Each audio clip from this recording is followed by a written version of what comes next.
7:30 hours, September 18th, 1944.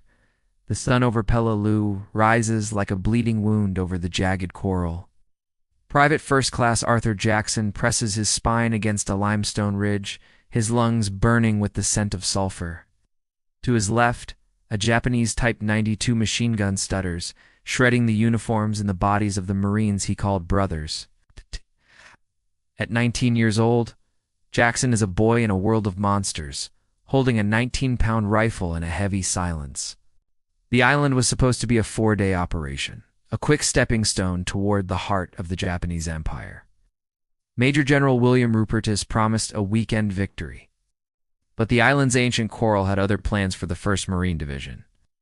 3 days in, and the beaches are already choked with 1,300 dead, their blood mixing with the salt of the Pacific. Jackson looks at his hands. No confirmed kills yet, just the frantic instinct to stay small while the world explodes around him. Ahead lies the Half Moon, a lethal arc of 12 reinforced concrete pillboxes, protecting the southern airfield. Japanese engineers had poured 3 feet of concrete into the ridges, creating fortresses that laughed at American grenades. Inside each bunker, between 5 and 35 Imperial soldiers wait with thousands of rounds and a vow to die for their emperor. The geometry of the defense is perfect.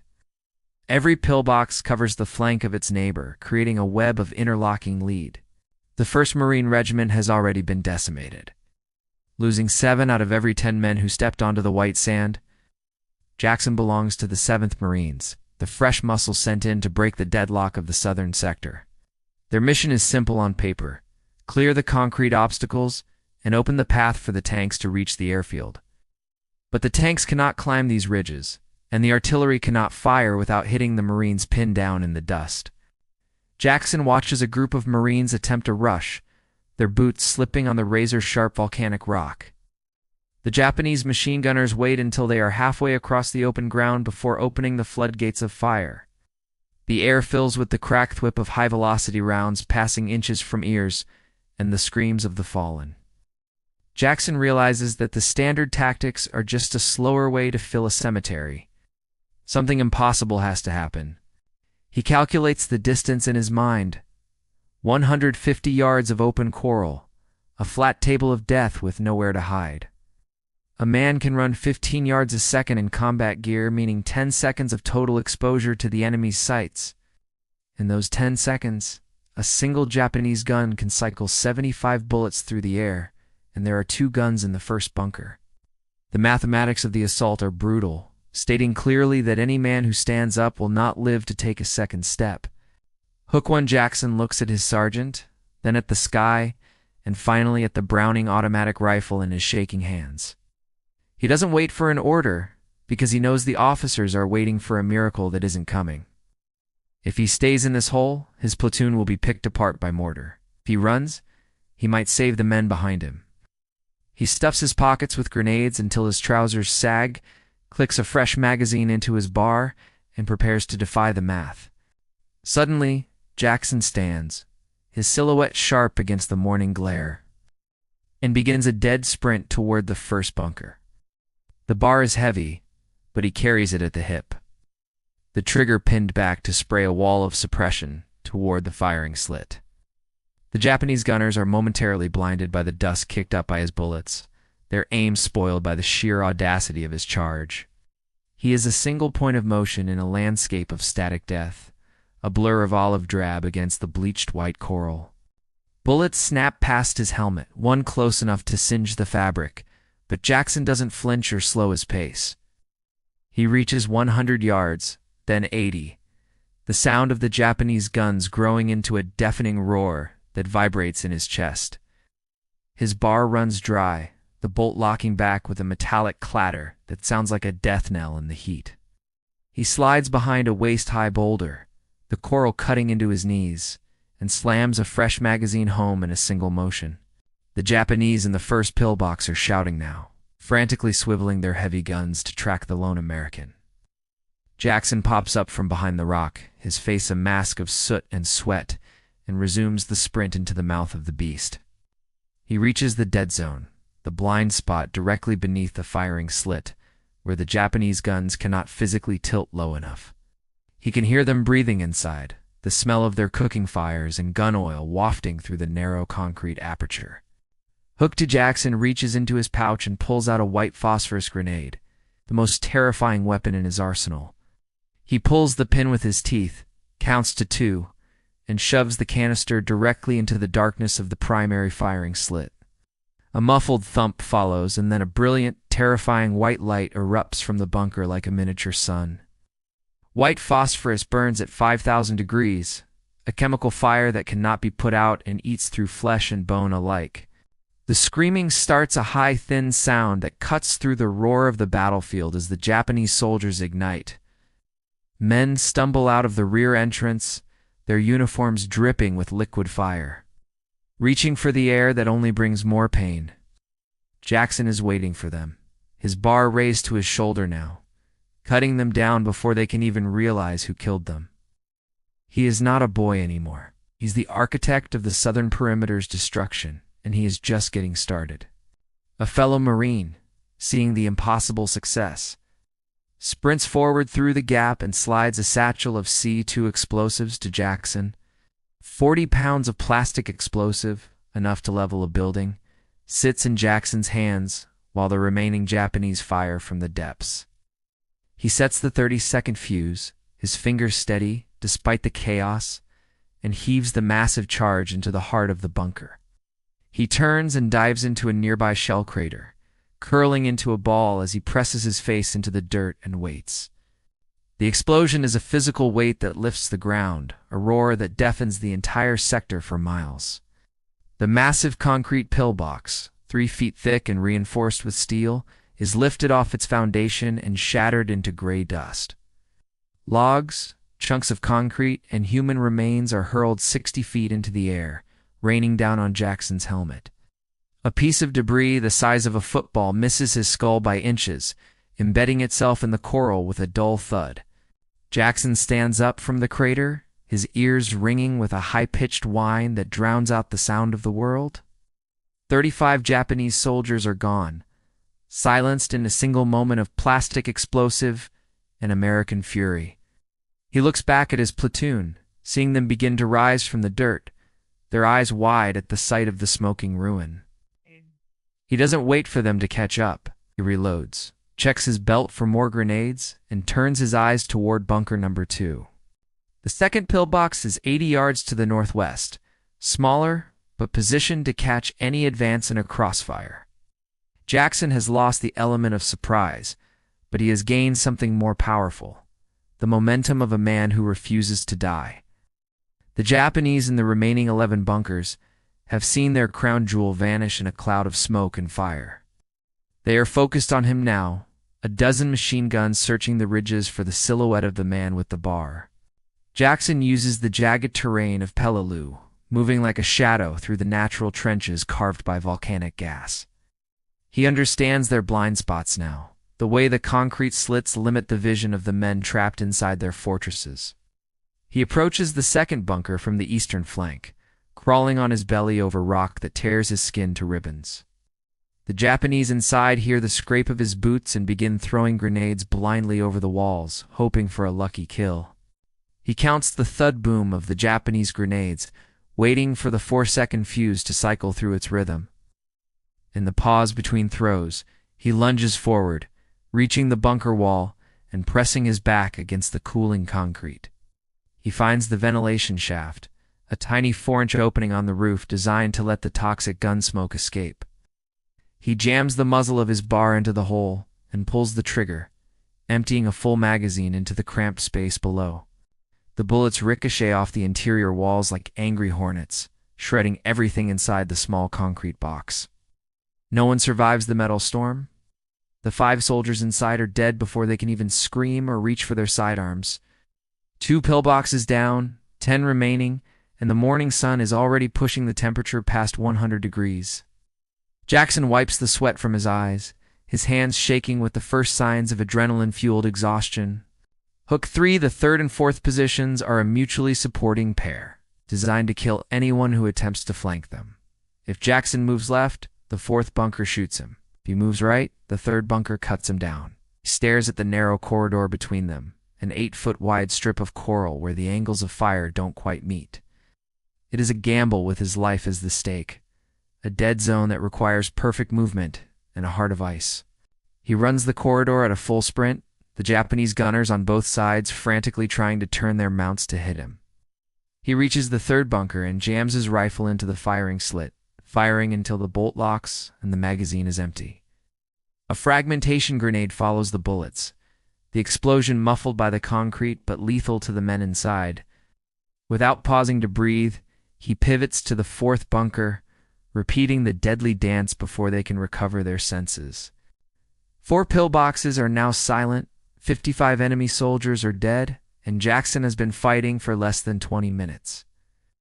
His bar is so hot that the wooden foregrip is smoldering, burning his palms through his thick leather gloves. His ammunition is dangerously low, and his body is screaming for water that he hasn't had time to touch. The logical thing to do is fall back and let the rest of the company take over, but Jackson sees his platoon moving. He knows that if he stops now, the remaining 8 bunkers will find their rhythm and pin the Marines down again. He sees the fear in the eyes of the men following him, and he knows he is the only thing keeping that fear from turning into a massacre. The mathematics of the war have shifted. It is no longer about survival. It is about the momentum of the kill. He checks his pockets, finds a few more grenades and one last magazine, and begins the long walk toward bunker number 5. The 5th pillbox is a medium-sized structure, but it hides a secret that the first 4 did not possess. It is connected to a rear tunnel system, a camouflaged exit that allows the defenders to escape or launch a counterambush. Jackson approaches from the side, thinking he has found another blind spot, unaware of the trapdoor hidden in the coral. As he reaches for his grenade, the coral behind him moves, and a Japanese soldier emerges with a fixed bayonet. Hook for the soldier lunges, the steel of the bayonet flashing in the sun as it aims for Jackson's unprotected back. Jackson's instincts, honed by 3 days of terror, cause him to spin and fire from the hip in a single blurred motion. The heavy .30 caliber rounds of the bar hit the soldier in the chest, blowing him backward into the dark mouth of the tunnel. Shouts erupt from underground, the sound of boots on concrete echoing up through the earth as reinforcements arrive. Jackson drops to one knee and pours his fire into the tunnel entrance, the narrow space turning his bullets into a meat grinder. He burns through a magazine in seconds, the hot brass casing bouncing off the rocks and stinging his neck. The tunnel goes quiet, choked with the bodies of 3 more soldiers who tried to follow their comrade into the light. The 5th pillbox is silenced, but the noise has alerted the entire Japanese command structure on the southern peninsula. Colonel Nakagawa's officers are now using their radio network to coordinate their fire on the single American threat. They realize that one man is dismantling their masterpiece of defense, and they redirect every gun that can see him. Jackson is now the center of a storm of lead, the coral around him exploding into white dust as hundreds of rounds seek his life. He is pinned behind a ridge, his breath coming in ragged gasps, his water canteen shot through and leaking onto the sand. He realizes he needs more than just bravery now. He needs tools, and he needs the help of the men he is saving. A Marine rifle squad, inspired by his charge, manages to push through the gap and join him behind the ridge. 6 men, led by a sergeant with a bloody shoulder, look at Jackson like he is a god descended from the heavens. They don't speak. There is no need for words when the air is thick with the sound of 1,000 guns. Jackson scavenges ammunition from the fallen, his fingers moving with mechanical precision despite the heat and the blood. He finds a dead Marine's M1 Garand and begins the tedious work of hand-loading the individual rounds into his bar mags. The .30-06 caliber is the same, but the clips are different, forcing him to fight the springs with his thumb. The sergeant points toward the 6th bunker, an elevated position on a ridge 15 feet higher than the rest. This bunker is the overseer, a position with clear sight lines in 360 degrees, making a stealthy approach impossible. Jackson looks at the 3 Marines who are combat effective and gives them a simple signal. You draw their fire, I climb. It is a suicide mission for the decoys, but they nod without hesitation, their trust in Jackson absolute and unshakable. The Marines pop up and begin firing their Garands, the ping of the ejecting clips signaling the start of the final rush. Hook 5, while the Japanese focus on the rifle squad, Jackson scales the jagged coral face of the ridge like a mountain goat. He reaches the top, his hands bleeding from the razor-sharp rock, and finds himself standing directly on the bunker's roof. He doesn't use a grenade this time. He jams the muzzle of his bar into the vent and fires a full magazine in one long burst. The overseer goes quiet, its gun slumping as the men inside fall, but the cost has been high for the decoy squad. 2 of the Marines are down, one clutching his stomach, and the other silent forever in the white dust of Peleliu. Jackson slides down the ridge to help them, but the sergeant points him forward, his face a grim mask of determination. "Keep going, Jackson," the sergeant rasps. "If you stop, we died for nothing. Finish the damn job." Jackson takes a breath that tastes like cordite and iron, reloads his scavenged magazines, and sets his sights on the triangle. The Triangle of Death is a 3-bunker complex, the most sophisticated defensive cluster on the entire southern peninsula. Each of the 3 pillboxes is positioned to cover the other 2, creating a zone where no American is supposed to survive. Colonel Nakagawa has moved his last reserves here, 40 men from his elite company, determined to hold the line. Jackson looks at the 300 yards of open ground between him and the triangle, the heat now reaching a staggering 105 degrees. He is joined by the remnants of his platoon, 40 Marines who have followed the path of destruction he carved. They are exhausted, dehydrated, and terrified, but they are moving because they saw what one man could do.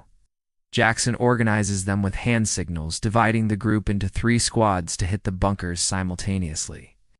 He takes the center bunker for himself, the largest, the loudest, and the one most likely to kill him.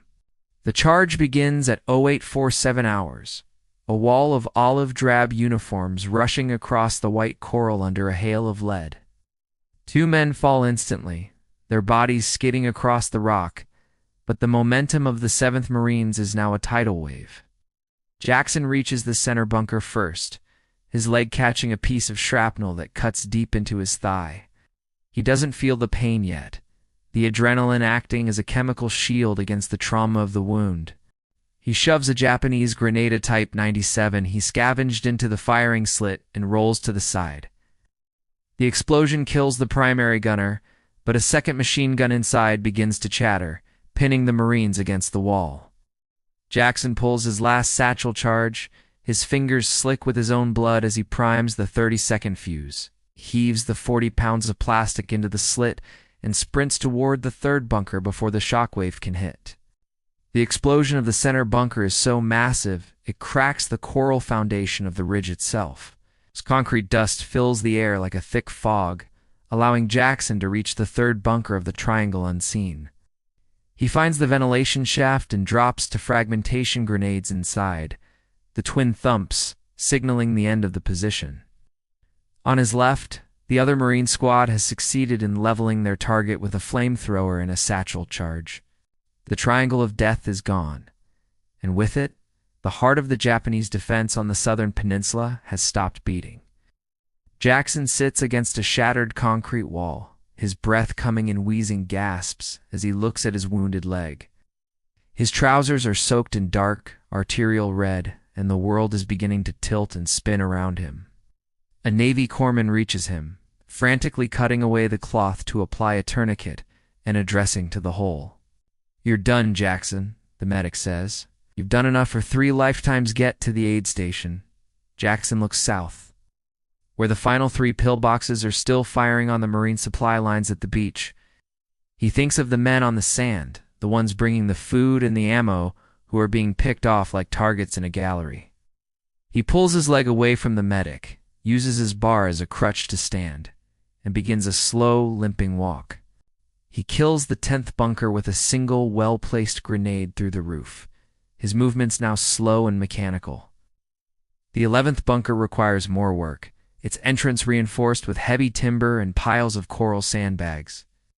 A Marine named Henderson brings up a final satchel charge, and Jackson places it with the precision of a surgeon. Wow. The blast clears the way, and the southern peninsula is down to its last fortress, the 12th pillbox on the rise. The 12th pillbox is the beach killer, the gun that has claimed 15 lives since the landing began. Jackson is now losing so much blood that his vision is tunneled, the edges of the world fading into a gray mist. He is followed by 3 Marines who refuse to leave his side, one of them carrying a heavy M2 flamethrower. They move toward the rise, the Japanese gunners inside firing with the desperation of men who know their time is up. Jackson provides the final suppressive fire, his bar shaking in his weak hands as he forces the gunners to stay down. The flamethrower operator reaches the 40-yard mark, triggers the ignition, and sends a stream of liquid fire into the slit. The screams from the 12th bunker are the last sounds of the battle for the southern sector of Peleliu. At 0933 hours, Arthur Jackson collapses against a boulder, his mission finished and his body finally broken. He is evacuated to a hospital ship, the USS Bountiful, where doctors marvel at the amount of coral and lead in his skin. Word of his 90-minute rampage spreads through the fleet, reaching the ears of the highest-ranking officers in the Pacific.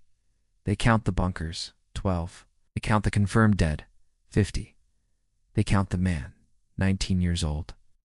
The recommendation for the Medal of Honor is written before Jackson even wakes up from his surgery.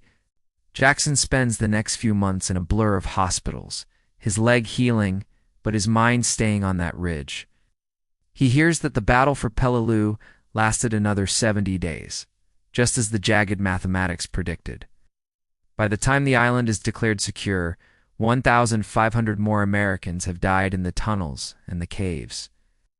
Jackson is haunted by the thought that if he had stopped at the first bunker, that number would have been much higher. October 5th, 1945. The war is over, the bombs have dropped, and the world is trying to find its way back to peace. Arthur Jackson stands in the East Room of the White House, his uniform pressed and his medals polished to a mirror shine.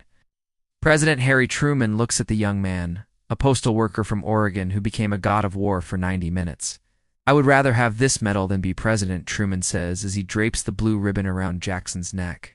The citation is read aloud, a list of 12 impossible acts that sound like a work of fiction to the civilians. Jackson stands at attention, his face stone cold, but his mind is back in the 105-degree heat of the southern peninsula. He doesn't feel like a hero. He feels like a man who survived a math problem that should have ended in 0. The flashbulbs of the cameras pop like the phosphorus grenades, and Jackson flinches at the sound. He returns to Portland, Oregon, but the quiet of the Pacific Northwest feels louder than the explosions of the Pacific. He marries, starts a family, and takes a job with the United States Postal Service, delivering letters to quiet suburban homes. His neighbors know him as Art, the man with a slight limp, who never talks about the war or the medal in his closet. He hides the Medal of Honor in a shoebox, unable to look at the blue ribbon without seeing the blood on his trousers. But the military is in his blood, and he cannot stay a civilian forever while the world enters the Cold War. He joins the Army Reserve, eventually transferring from the Marine Corps to become a captain in the infantry. He trains young soldiers in the 1950s, teaching them how to survive the dead zones in the Triangle of Death. He never tells them that he is the man from the history books. He lets them find out from the ribbons on his dress blues. 1961. The world is a different place, and the enemy is no longer in concrete bunkers, but in the shadows of espionage. Jackson is stationed at the Guantanamo Bay Naval Base in Cuba, a high-tension outpost on the edge of the communist world. He is a security officer, responsible for the perimeter of the base and the monitoring of potential Cuban infiltrators. It is here that the hero of Peleliu will encounter a darkness that no amount of plastic explosive can clear. On September 30th, Jackson confronts a Cuban worker named Ruben Sabargo, who is suspected of being an agent for Castro. The meeting takes place near the fence line, a lonely stretch of land where the rules of war are replaced by the rules of spies. Sabargo attacks, and Jackson, acting on the same 19-year-old instincts that saved him on the ridge, fires his sidearm. The Cuban agent falls dead, and the silence of the Cold War begins to swallow Arthur Jackson whole. Jackson reports the shooting to his superiors, expecting the same justice he found in the Pacific. But in the world of 1961, a dead Cuban agent on an American base is a diplomatic nightmare that the government wants gone. The Marine Corps and the Navy don't want a trial. They don't want a hero of the Republic in the headlines for a murder. They tell Jackson to stay quiet, to bury the incident, and to move on as if the man never existed. Jackson is horrified by the request. He is a man of honor who believes that every death must be accounted for. He requests a court-martial to clear his name, to prove he acted in self-defense against a legitimate threat. The military denies his request, effectively ending his active duty career and sending him into a forced retirement. He killed 50 men on Peleliu and got a medal. He killed 1 man in Cuba and got a cold shoulder. The incident haunts him more than the bunkers ever did, a stain on his soul that he isn't allowed to wash away. He returns to the reserves, serving quietly until 1984, completing 40 years of service to a country that silenced him. He moves to Boise, Idaho, seeking the peace of the mountains and the anonymity of the high desert. But as the decades pass, the weight of the shoebox medal begins to change from a burden into a responsibility. He begins to realize that he is one of the last voices. For the men who stayed on that island in 1944, he starts speaking at local schools, his voice cracking as he tells the children about the 14-pound ham in the heat. He visits veterans' hospitals, sitting with the men who lost limbs and minds in the forgotten battles of the Pacific. The hero of Peleliu is finally ready to step out of the shadows and tell the truth about the cost of freedom. 2011, the Navy invites him to San Diego to visit the USS Peleliu, a massive amphibious assault ship named in his honor. Jackson is 86 years old, his hair white as the coral of the island, his limp more pronounced but his spirit renewed. He walks the hangar bay, looking at the faces of 1,000 young sailors and Marines who treat him like a legend. He presents the captain with his Medal of Honor flag, one of only 2 in existence, and tells them to remember the dead. He stands in the Hall of Heroes on the ship, looking at the photographs of the 8 men who won the medal on that island. He realizes that he is the last one left, the final survivor of the 12 bunkers and the 70-day massacre. The sailors ask him how he survived. He tells them the truth. I just didn't want the man next to me to die. It wasn't about the math or the concrete or the emperor. It was about the 19-year-olds in the white dust. On June 14, 2017, the heart that had survived 50 bullets and 100 degrees of heat finally stopped beating. Arthur Jackson died in Boise at the age of 92, a long life for a man who should have died at 19.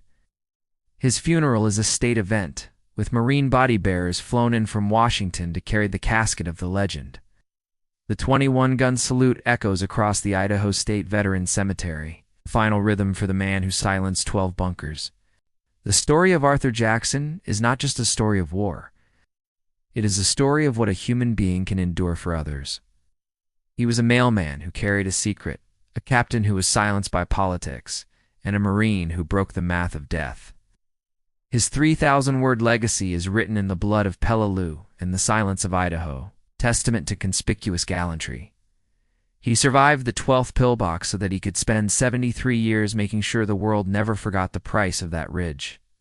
Now, we turn to you, the keepers of this history, to make sure Arthur Jackson does not disappear into the archives. Every time you share this story, you are firing a suppressive burst against the fog of time and the silence of death. You're not just a viewer, you're the final squad following Jackson across the open ground of memory. Tell us where you are watching from the UK, Australia, Canada, or the US, and let us know you heard his name. Because as long as one person remembers the man with the bar on the ridge, the hero of Peleliu never truly dies. The concrete of the pillboxes may have crumbled into the Pacific, but the spirit of Arthur Jackson remains unyielding. Thank you for watching, for subscribing, and for honoring the 19-year-old boy who changed the world in 90 minutes. We are rescuing these stories from the dust, and with your help, the fire of Arthur Jackson will burn forever. would continue to expand on specific tactical details of each bunker and the psychological aftermath of the Cuba incident to maintain the 3,000-word depth and 4-line scene structure as requested. Let us look closer at the third bunker, where the concrete was stained by the soot of 1,000 drowned bursts. Jackson had noticed a flaw in the masonry, a hairline fracture where the naval bombardment had almost struck home. He exploited this weakness, using the butt of his bar to widen the gap just enough for a grenade's fuse. It was this attention to detail, this hunter's eye, that allowed him to dismantle a fortress with a child's curiosity. The Marines of the 7th Regiment watched him from the ridges, their mouths agape as he danced between the tracers. They called him the Ghost, not because he couldn't be seen, but because it seemed no bullet could touch him. To them, he was a sign that God hadn't completely abandoned the scorched rock of Peleliu that morning. They moved only because he moved, a ripple effect of bravery that turned a defeated platoon into a charging wall. The Japanese commander, Colonel Nakagawa, was a man of ritual and cold, calculated military genius. He sat in his command bunker, listening to the reports of the southern perimeter collapsing like a house of cards. He could not understand how a single Amtrak or tank hadn't been spotted. Only a lone infantryman. He ordered his runners to find the American and bring his head. But the runners never returned from the quarrel. By the 8th bunker, Jackson's lungs were screaming, his breath coming in dry, raspy heaves that tasted of salt. The 105-degree heat was cooking the water in his canteen, making it undrinkable and metallic. He found a discarded Japanese water bottle, risked a sip, and found it filled with lukewarm tea and courage. He kept moving, his boots now missing soles, his toes bleeding onto the white rock of the southern rise. The 11th bunker was built into a natural cave, making it nearly immune to the satchel charges of the engineers. Jackson realized he couldn't blow it up from the outside. He had to go into the mouth of the cave. He crawled through a narrow fissure, the darkness closing in around him like a tomb. His bar held tight. He fired a single burst into the shadows, the flash illuminating the terrified faces of the gunners before the dark returned. The aftermath of the 12th bunker was a scene from a nightmare. The air thick with the smell of roasted fuel and copper. Jackson didn't celebrate. He sat on a crate of ammunition and wept silently for the men who wouldn't see the airfield. He didn't want the medals or the parades. He wanted a cold glass of water and the sound of his mother's voice. But the war wasn't over, and the boy from Oregon had more miles to walk before he could ever go home. The USS Bountiful was a white ship in a blue sea, a sanctuary of clean sheets and morphine for the broken. Jackson lay in a bunk, his leg elevated, watching the ceiling and counting the imaginary pillboxes in the shadows. The nurses treated him with a strange reverence, whispering his name as they changed his blood-soaked bandages. He realized then that he would never be just Arthur again, who was now a property of the American legend. The journey to the White House was a long one, spanning thousands of miles and a dozen different military hospitals. He saw the ruins of the world from the window of a transport plane, a globe scarred by the same fire he carried. When he finally stood before Truman, he felt small, a 19-year-old in a room where the fate of nations was decided. But Truman saw the giant, the man who had done what an entire regiment of tanks could not achieve. In Portland, the rain was a blessing, washing away the dust of Peleliu that seemed to live in his pores. He took the job at the post office because it was predictable. The mail always came, and the mail always went. He walked his route with a rhythmic limp, a human metronome of a forgotten war, delivering bills and love letters. He liked the weight of the mailbag. It felt like the bar, but it didn't carry the promise of a killing frost.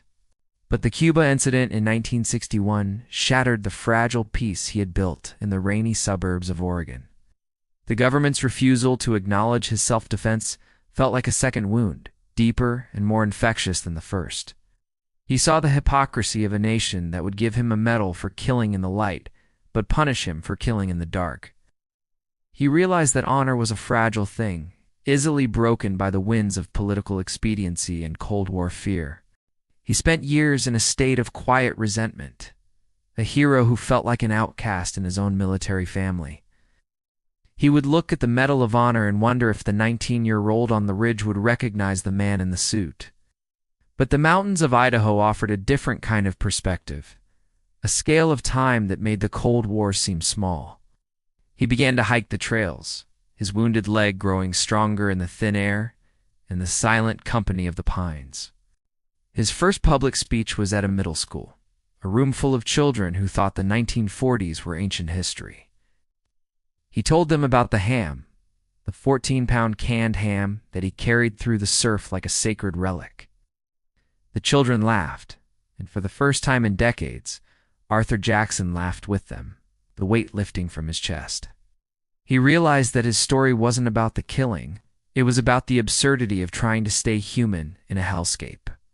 The visit to the USS Peleliu in 2011 was the closing of a circle that had remained open for 67 years. He stood on the flight deck, the wind whipping his white hair, and he felt the presence of the 1,300 men on the beach. Wasn't the last survivor. He was the messenger, carrying their names into the 21st century. He handed over his flag, a piece of blue silk that held the souls of 12 bunkers and 1,000 brothers. When the end came in 2017, it was peaceful, a quiet exit for a man who had lived through 1,000 explosions. He died on Flag Day. A fitting irony for a man whose life was defined by the stars and stripes he defended. The Marines who carried his casket were young enough to be his great-grandsons, their faces set in the same mask of duty. They lowered him into the Idaho soil, the white dust of the state cemetery, a final echo of the white coral of the island.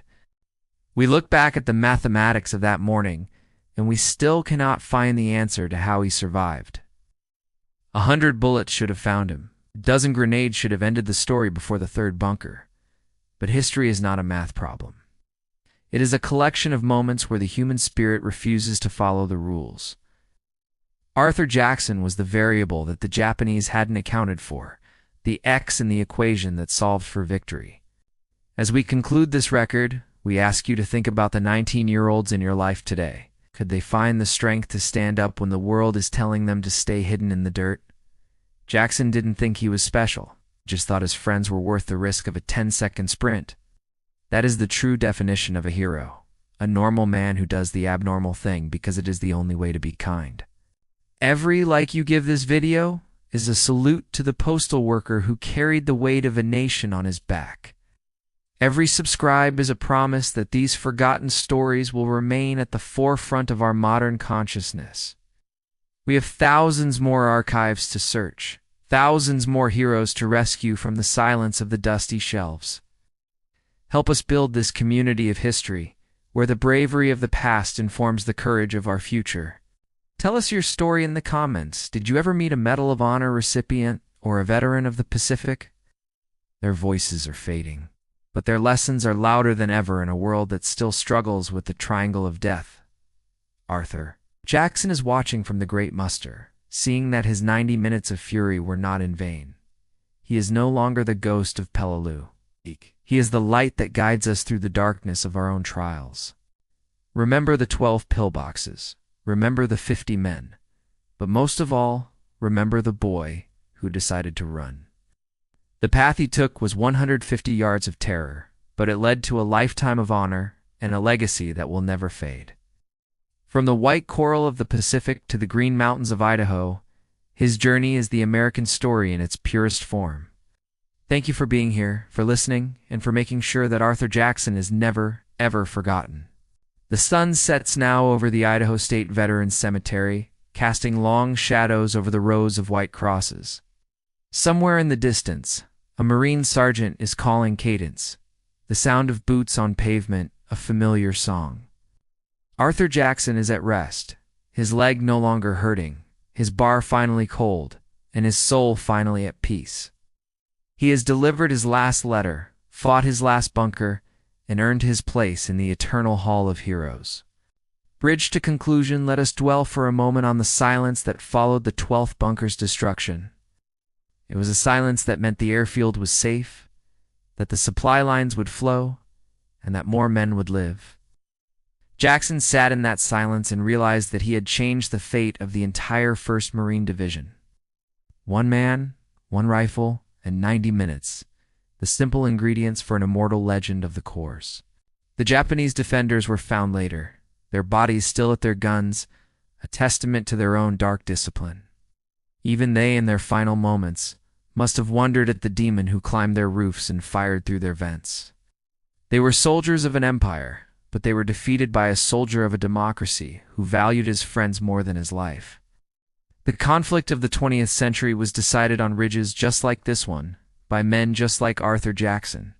When Jackson worked for the post office, he would often see the V4 veteran on the mail he delivered. He would pause for a second, a silent nod to a fellow traveler in the land of the broken and the brave. He never felt superior.